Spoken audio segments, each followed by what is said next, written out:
real quick, I mean, how you doing? What's new? And I don't know exactly what you want to talk about or what we can talk about, but I want to just open it up and kind of see what's new with you. Yeah, thanks for having me. Always love Hashgraph Enthusiasts and that it's on Spotify. So listen to that in the morning sometimes. Just get caught up because there's so many things going on with news, either ancillary or directly with Hedera, and I don't know of any other source that has all of it other than here. Thanks, So man. yeah, you do a really good job just kind of capturing 100% of Hedera news, at least as I've seen. Thanks, man. Yeah, so definitely been busy. I think this year around January 4th was when we released HCS-20, which was this first iteration in inscriptions on Hedera and kind of what would it look like if you did what all other networks did here, which is sort of the inscriptions on chain, putting data on chain. The interesting part is that Hedera has just had a service to do that forever. So while Right. other yeah, while other blockchains were like, hey, how do we put data on chain, put in witness data on transactions or in memo fields? We just have a service, the Hedera Consensus Service, and each message is restricted by 1 kilobyte, but you can really just put any data you want on. And us at TurtleMoon and HGraph Punks and Moonshells, we've been using the Hedera Consensus Service for years. Just it's so powerful. We used it for our first NFT launchpad. That's how we tracked when people would click the mint button to see the order.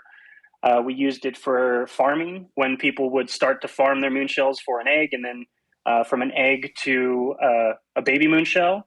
And we used HCS to keep the lineage. So the baby moonshell was minted with the mom moonshell's serial number and token ID. Yep. We used it for DAO voting, and we even have the DAO Working Group where we talk about how to put DAO information onto HCS. Mm-hmm. Use it for promo code minting, like just yada yada. Like it keeps going on. But I've always been interested in the power of HCS, and I think it just takes years to really wrap your head around it, which was the crux of the reason on making this open source standard for HCS-20.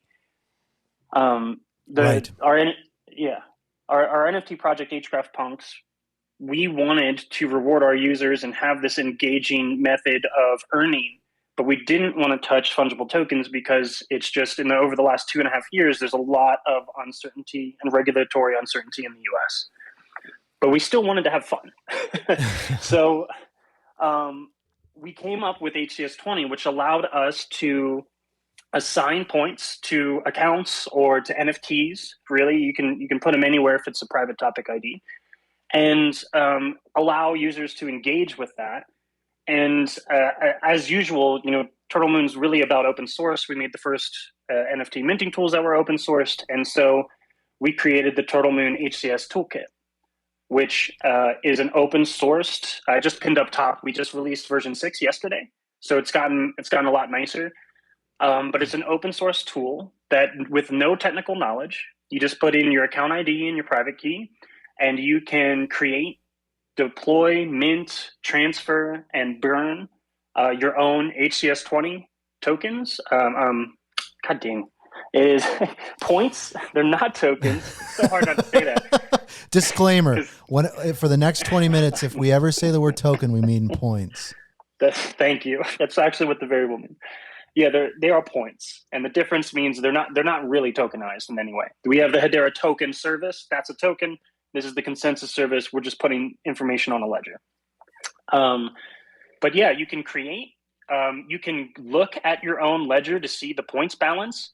So I know Maui from Rooster Cartel is using this for inventory. So he can put in his topic ID and hit get balances, and it'll show the balances of all of the inventory and where it's currently at.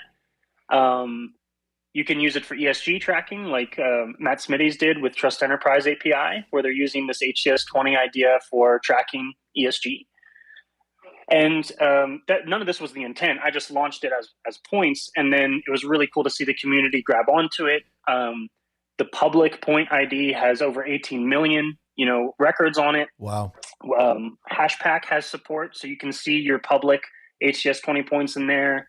Hashgate has support, so if you want an API to put in or see the balances of HCS-20, you can do that. NFTier has support, so if you want to go look at analytics of all of these HCS-20s on the public ID, you can do that. So it was really cool.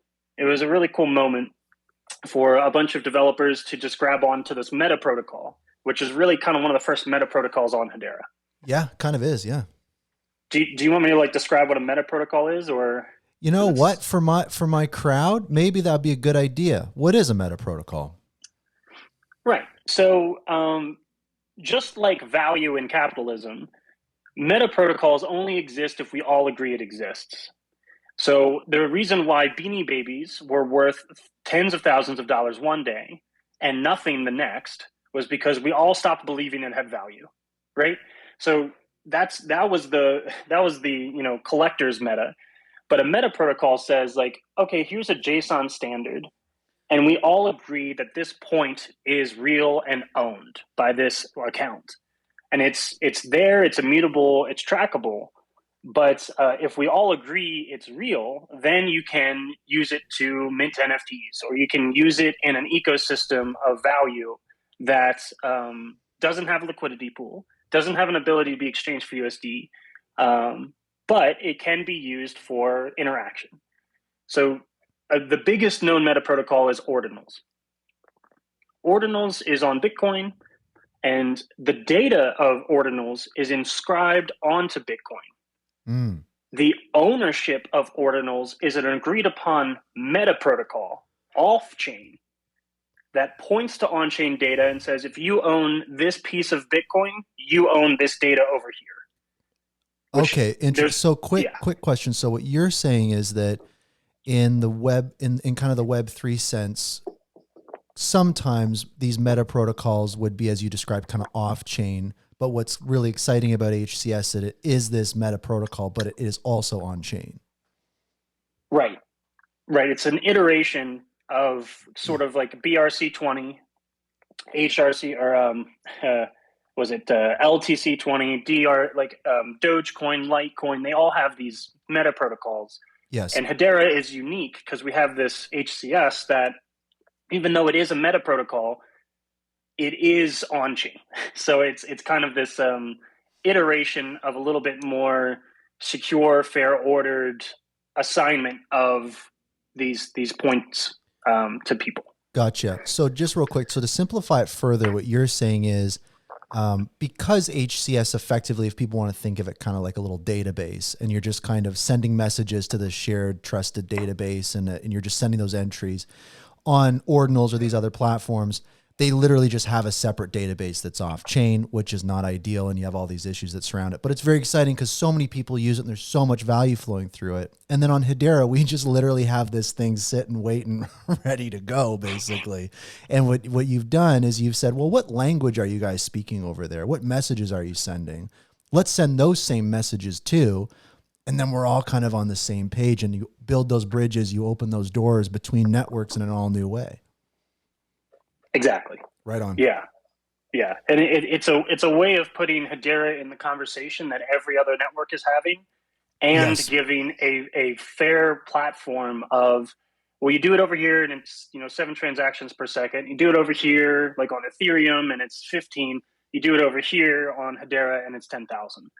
Mm-hmm. And so the experience that someone going cross chain would feel doing the same exact thing is much, much, much higher. Yes. We're at the cool kids table now. Trying to be. Yeah. I think we're the nerd kids table, Gotcha. But we're showing how cool nerds are. Gotcha. Okay. Gotcha. So that was the beginning of all of this HCS. I don't know, exploration, I guess. Yeah. Since then, the thing that happens on all of these other networks. So first we made points. The things that happen on other networks like Ordinals is that they inscribe data onto chain, and they do that by an image data. To be clear, not so we did JSON of definition of points, they do like image data, video data, just pretty much any data you could think of. And so this week, working with Hangry, who made the Lamoshi art, which I can pin up top if that's appropriate. I've got, we actually do a video version of the show now on YouTube, so I literally have it pulled up on Twitter. It looks beautiful. It's this beautiful lemon, and it's you got the terminal beneath it, which shows, I guess, all the different HCS messages that were written, and it's inscribed on HCS. It's a beautiful lemon artwork from Hangry. Right. There's a little bit of culture in here too, where the inscription number 0 on Bitcoin by Casey Rodemeyer, who created Ordinals, was art that was very, very close to this. So it's an homage. It's an homage. So Hangry took that art and then made it a lemon. Okay, I gotcha. And did it. And I always love Hangry's art because if you look closer, you'll see there's like, a hash for Hashgraph, and there's a little, Hedera symbol. So it's really, really cool art, and it's an homage, and it's its own art. So this was the first image where we took it and we broke it up by kilobyte chunks, and we put it onto Hedera Consensus Service in those kilobyte chunks in a base 64 encoded string.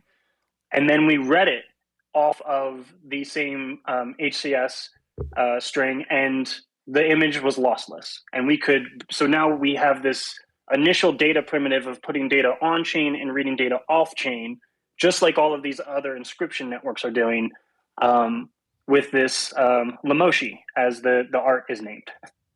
Right on. That's wild. So what you're effectively describing is you are sending this data to HCS in separate little messages, like their own little 1 kilobyte packages.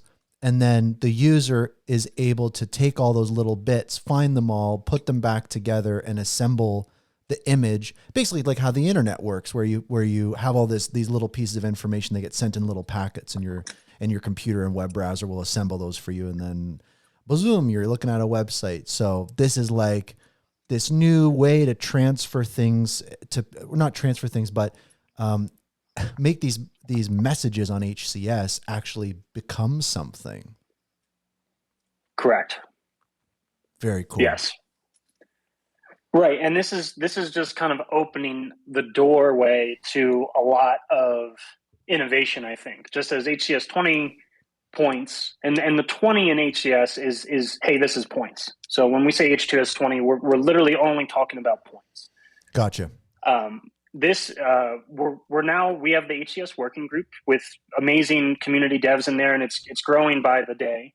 We're getting more and more community dev interest, and we're working on HCS-1, which is, I'm calling it, it's not decided by the group yet, but to me it makes the most sense because it's the data primitive of how do you put data on chain and take it off chain.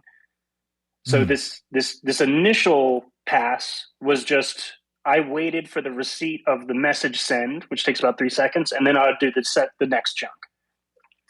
In the working group, there was a really cool idea from Cantor, from NFTer, where if we added JSON that had the order number, we could actually, at 10K TPS, upload images, because then when you pull it down, you just have to reorder it, and that data is in the message. So you Right. unlock a lot of speed. That's amazing. Yeah. Yeah. And so again, I've kind of been mad scientist, not sleeping too much the last week with all of the ideas that can happen here. And I'm starting to de-scope creep myself, because I scope creeped myself to the moon, TurtleMoon, if you will. And what we're trying to do is demonstrate how Hedera can become the user experience layer of all networks when wanting to browse their network's on-chain data. Okay, so that sounds crazy. Let's unpack that. What do you mean by that? So you want to leverage HCS to build an environment in which people on other networks can interact with these things that maybe aren't easy to interact with on those other networks. Explain that a little more. Like what are you guys working on? That sounds really interesting. Yeah. So this is, now we're getting into real meta conceptual land. So Let's do it. you know, Fair warning to everyone listening. We're going out into the weeds here. So fair warning. Yeah. Depending on when you talked to me in the last week, my idea was different every day. So, today, again, I'm trying to de-scope what I've been doing because I think I see the trajectory of the next year and a half of work and where this could go. But I have my eye on Ethereum Denver, ETH Denver, which is coming up in 20 days.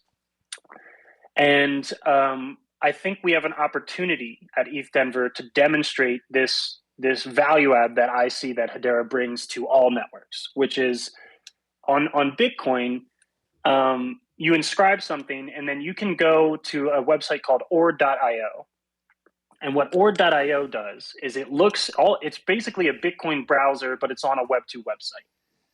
So you browse the data that exists on Bitcoin, and this could be video games. There are interactive art. There's this new meta, which is the breakout, where you put in an inscription number of pixel art, and then it will create a breakout game that you can play as an inscription. So these aren't just, so what you're saying is, to put it into context, almost like when you immediately, I'm looking at the website now, I'm like, okay, I'm looking at NFTs, kind of, that's where my brain goes. But what you're saying is these aren't just things that you can look at or watch or listen to. Like these are actually things you can interact with and do things with. What you're saying is like play a game.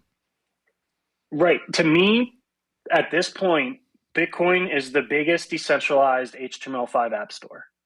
Gotcha. Because what Bitcoin did and what Ordinals did, which I don't think was on purpose, but it makes sense, was after they started inscribing data, they wanted to look at the data.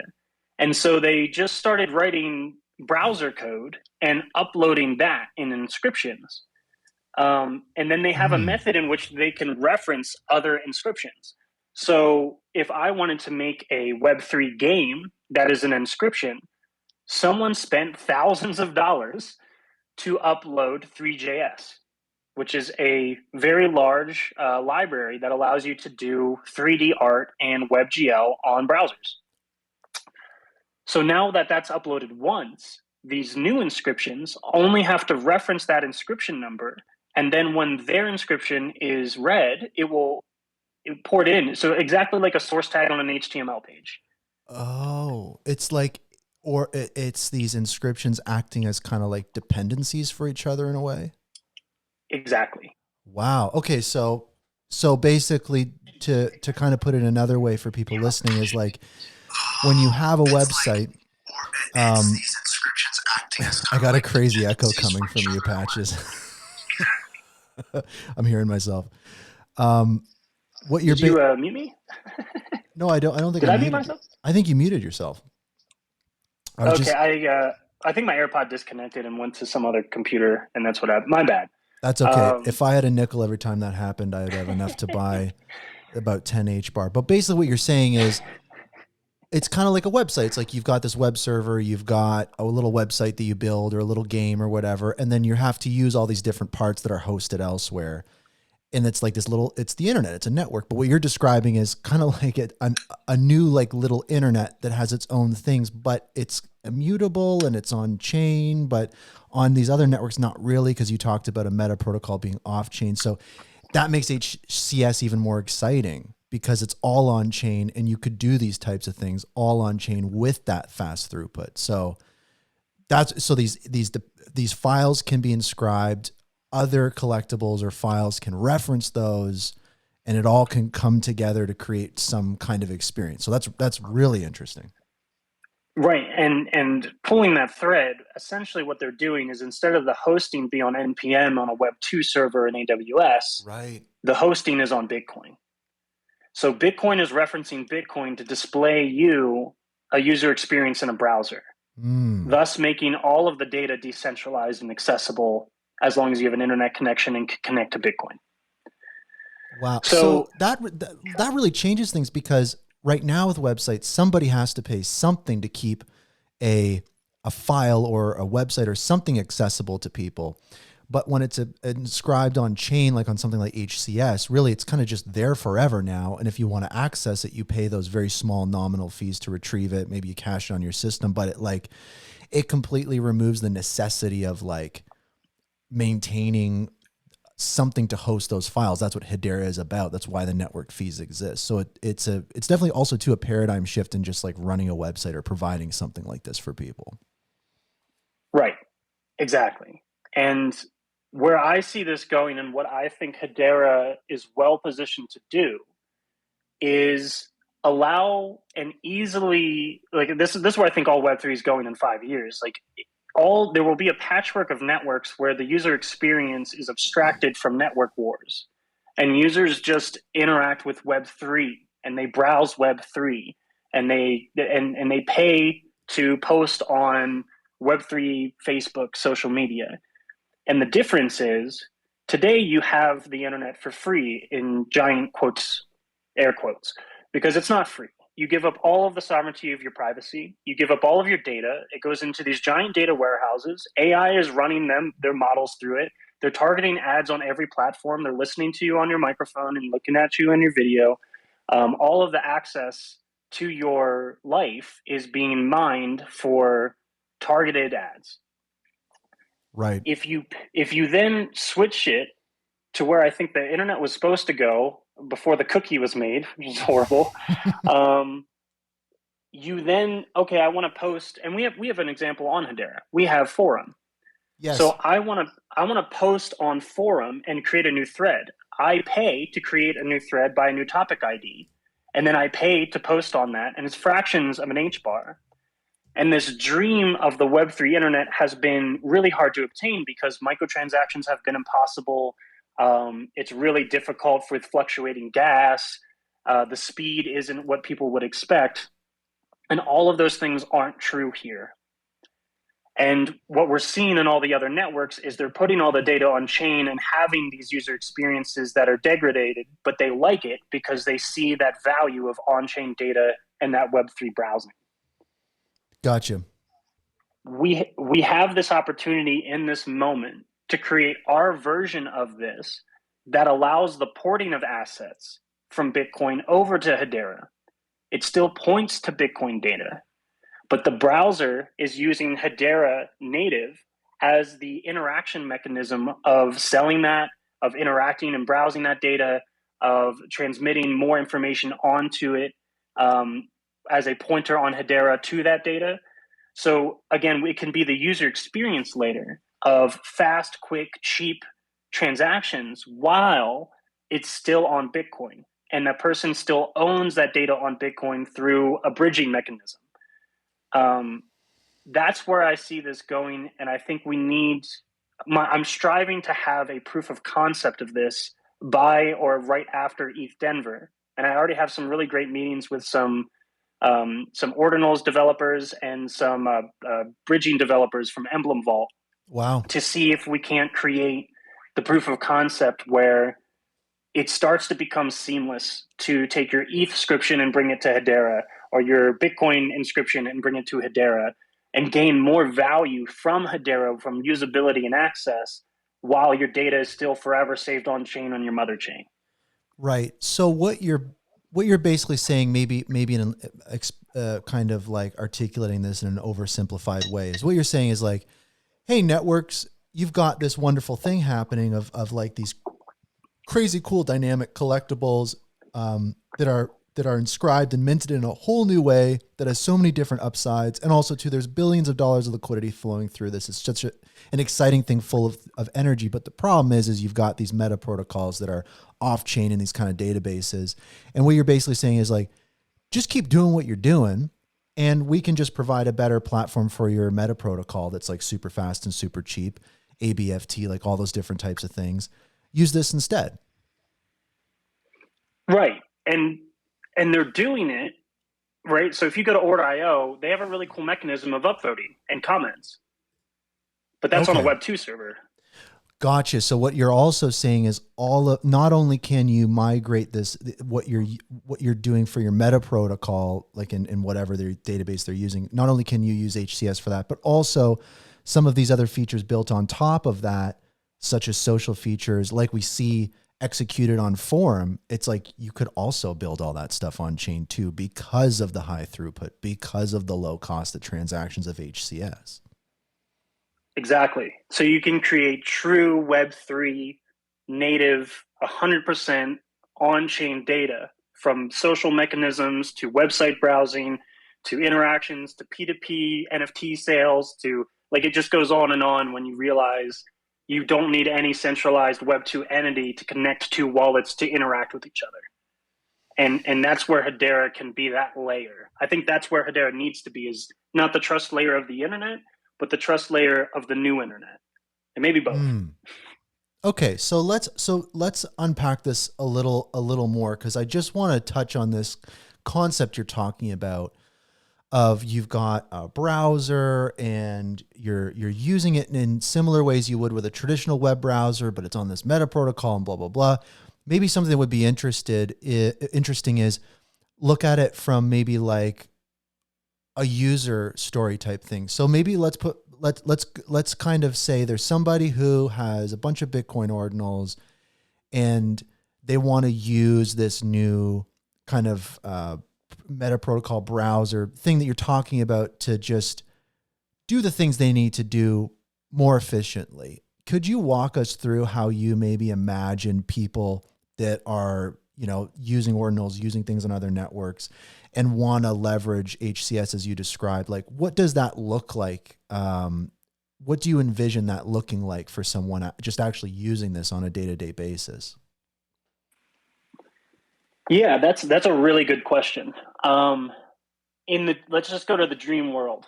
Let's go to the dream world. Here we go. I'll play the dream world music real quick. Ladies and gentlemen, we're going to the dream world. Everybody relax, stay calm.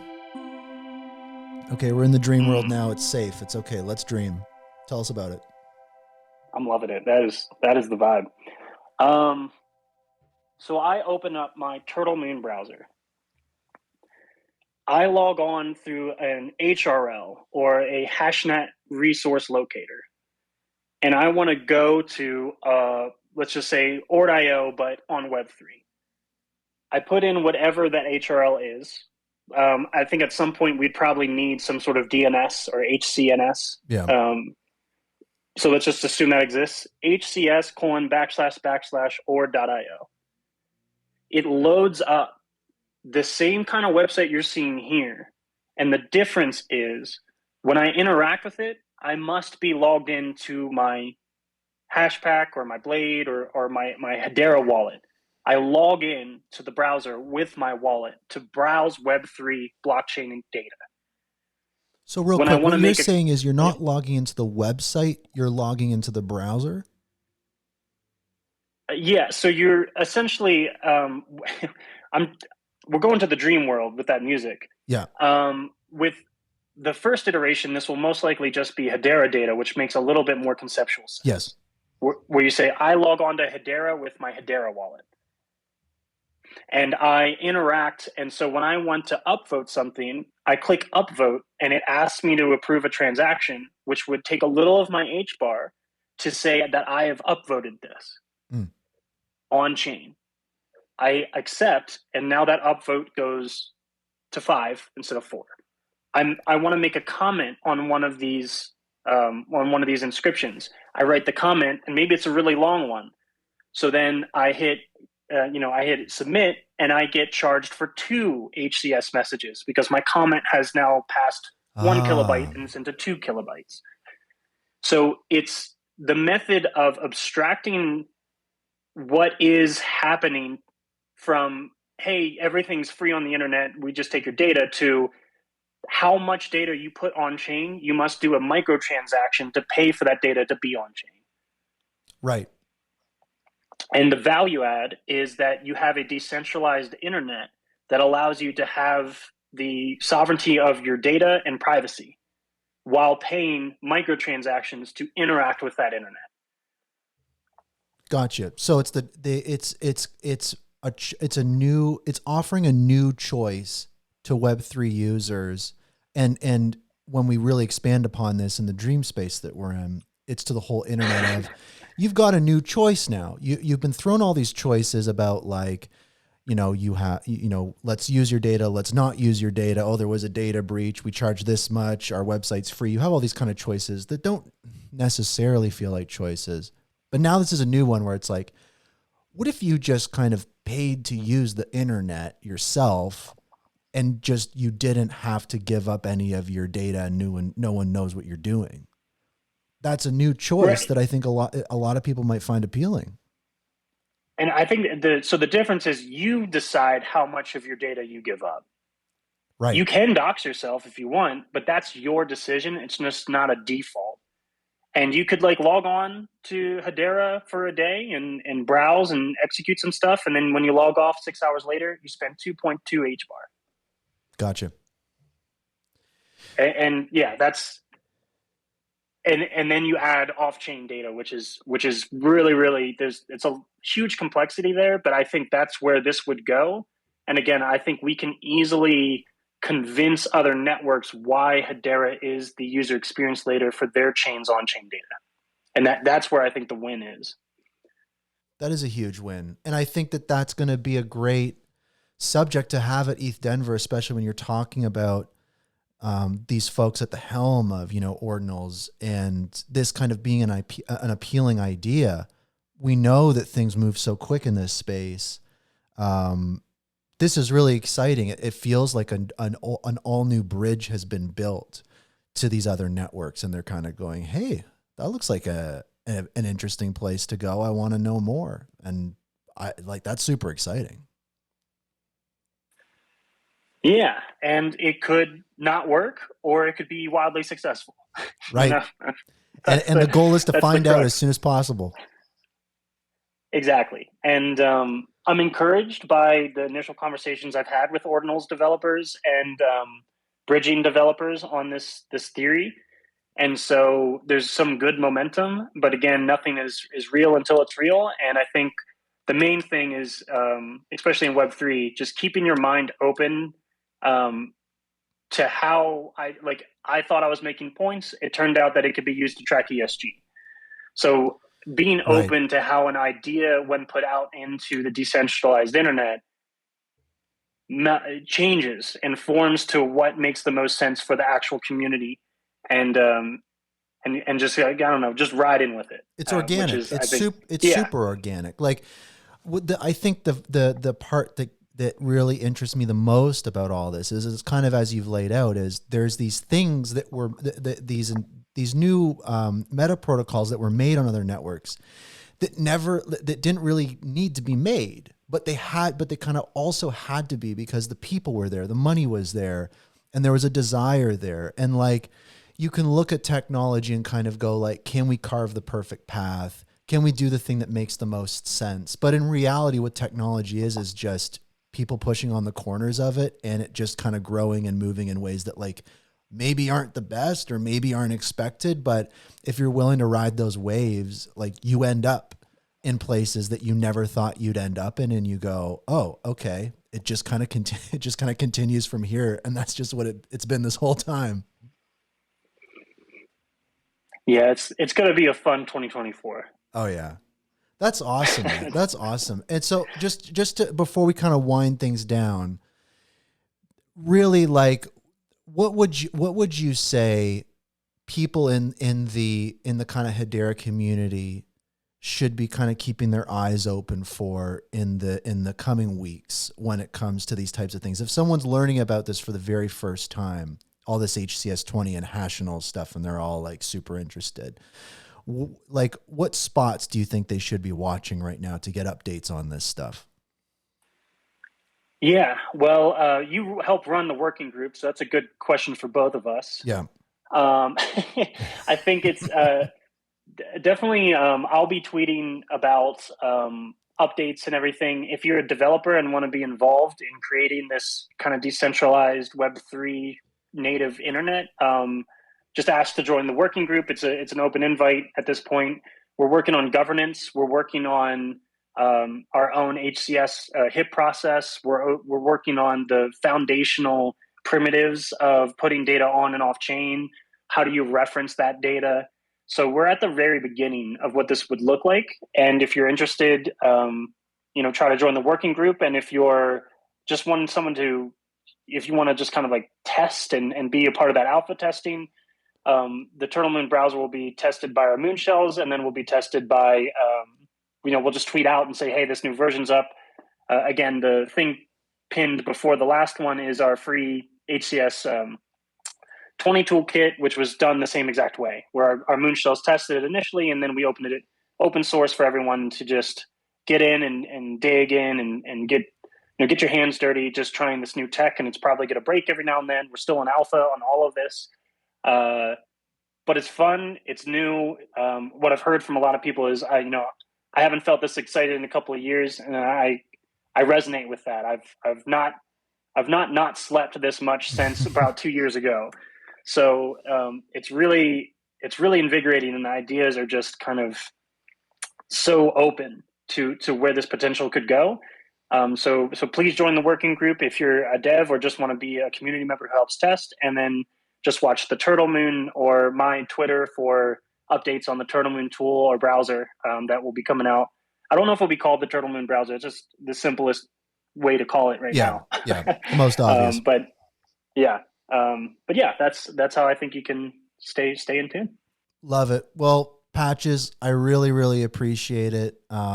This stuff is super exciting, and it's always fun to take these kind of like complex topics and try to like make them understandable for people. Cause it's true. It's like, using this network and like experimenting with it and trying stuff out, it just leads you down paths that you end up with something you never thought you would end up with. That's just delightful and amazing. Like I was just on the ord.io website, and there was a collectible that was literally a little interactive thing of a guy looking at me. I move my mouse around and it like chases my mouse. I'm like, oh, okay.